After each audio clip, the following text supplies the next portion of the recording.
Comedy Film Nerds Podcast. Pipeline. Let's talk about downsizing. Sure. Now let's start by saying I was really fired up about this movie. I was really excited about it. I love the premise. I love the filmmakers. I love Matt Damon, and I even liked, even though the first two trailers we saw were very different, with one of them just kind of introducing the world, the other one showing that Matt Damon's character went through the downsizing process and his wife chickened out and how he rebuilds his life. I enjoyed both trailers, even though they showed me two different movies. The movie I ultimately saw was neither of those films. I'm not sure what happened to this movie, but I went in really wanting to like it, and I was nodding off towards the end of the 2 hour and 15 minute and change runtime. And it really just meandered and didn't go anywhere, and I was really disappointed in this film. As apparently so was the studio. When you look at it's Alexander Payne's most expensive project to date, costing somewhere between $65 and $90 million. Its opening weekend, it took in less than $9 million at the U.S. box office. We're gonna do a spoiler up for this too. So we'll get into more details then. It's funny.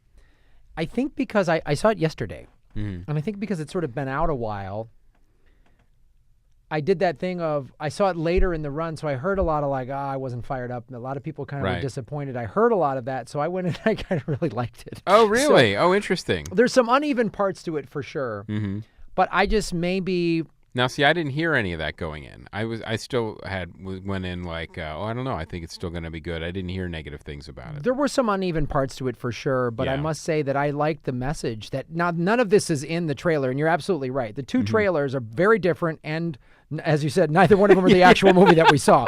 So we'll go into more of that in the spoiler rep. But so I can see how that would be jarring enough for you and many other people, other friends of mine who are just like, what? Yeah. I like this as I become more of a progressive and a socialist. I like the message of this movie. I like it shows class warfare. It shows racism.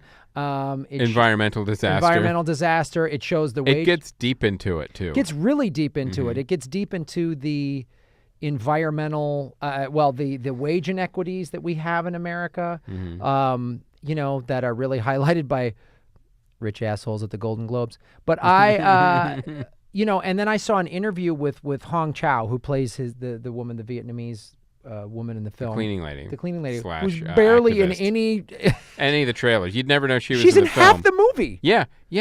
So she's supporting. She's a supporting actor, for sure. She needs, first of all, she needs to get a nomination. She has some scenes in there that are really good. She didn't get in the trailer. She's not going to get a nomination. Yeah, exactly. And she's not a white woman.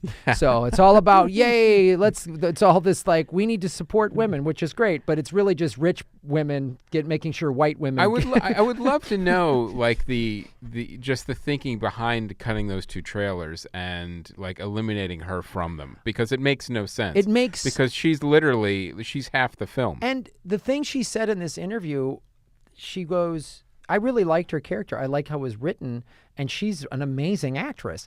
And one of the things she goes, what drew me to this is it's so rare for Asian women in an American movie to be three-dimensional people that are very complex and go through all of these different emotions. And when we first see her, she's introduced to us just like the Asian woman cleaner we've seen a million times. I clean house now, right? So it's all of that. But then you start to see who she is, and she's an activist, and she says these lines like she lost her leg. She lost her leg, and oh, you waste food. So all these rich people. Right now, it sounds like we're talking about a different film.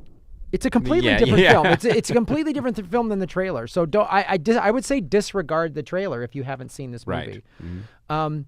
So I in that sense, I really like it. There's some parts in there where I'm like, why is this in here? And we'll go into more details in the spoiler up. But, it's been 51 years since an Asian woman was nominated for Best Act. An Asian woman got a nomination in the Oscars. So she needs a nomination. And, she needs one more than, Lady Bird's okay. It's a fine movie, but... the scenes that she does and the complex emotion you know how hard it is. So she's a Vietnamese immigrant. Her parents fled Vietnam like a lot of people did. She was part of the boat people, and she was born in Thailand. Mm-hmm. So her parents were immigrants. She really grew up in that household. So she speaks perfectly good English. Now, let me ask you a little devil's advocate question here. Take the race out of it for a second. Mm-hmm. Do you think her performance is worthy of a nomination for Oscars? Yes, absolutely. And here's why. What I Okay. was about to say was she's playing a character that English is not her first language. Right. And so whenever you're speaking a second language, like I speak a little Portuguese, and I understand this because I've been in Brazil or speaking to Brazilians that only speak Portuguese, and my I'm just going noun, verb, noun, verb, noun, verb. There's no Right. conjugation. You're just saying me hungry, me where. That's how I know how to speak Portuguese. So that's how she's conveying. So what she did as an actress, there's some scenes where all this emotion is being conveyed in her face, and that's what a good screen actor does. Right. And she doesn't even have the use of words because her script is written. This is a good part. This is why I think it's actually good writing, and the onus was put on the actress. She can't give these long soliloquies about her emotional state because she doesn't have.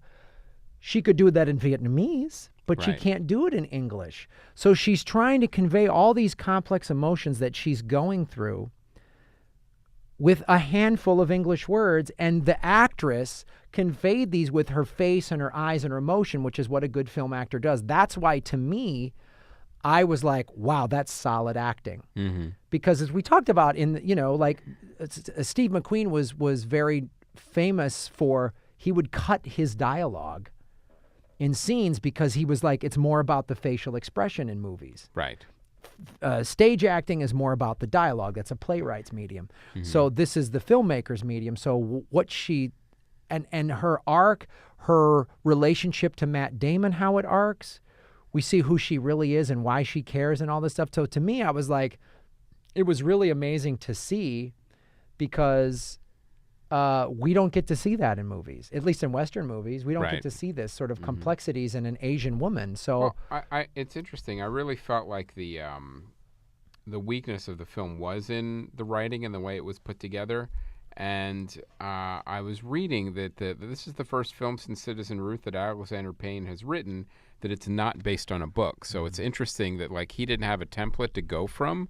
So I think that's maybe where it kind of meandered or went on some tangents a little bit.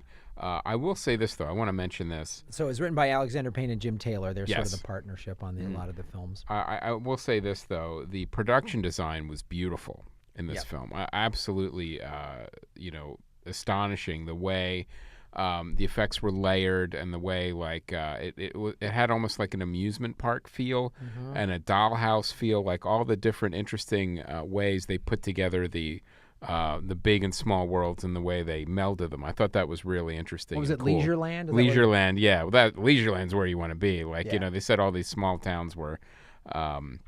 Where these mini towns were cropping up, but it's like, oh, that's where the best one is. And, just the sales pitch and stuff that's in the trailer with,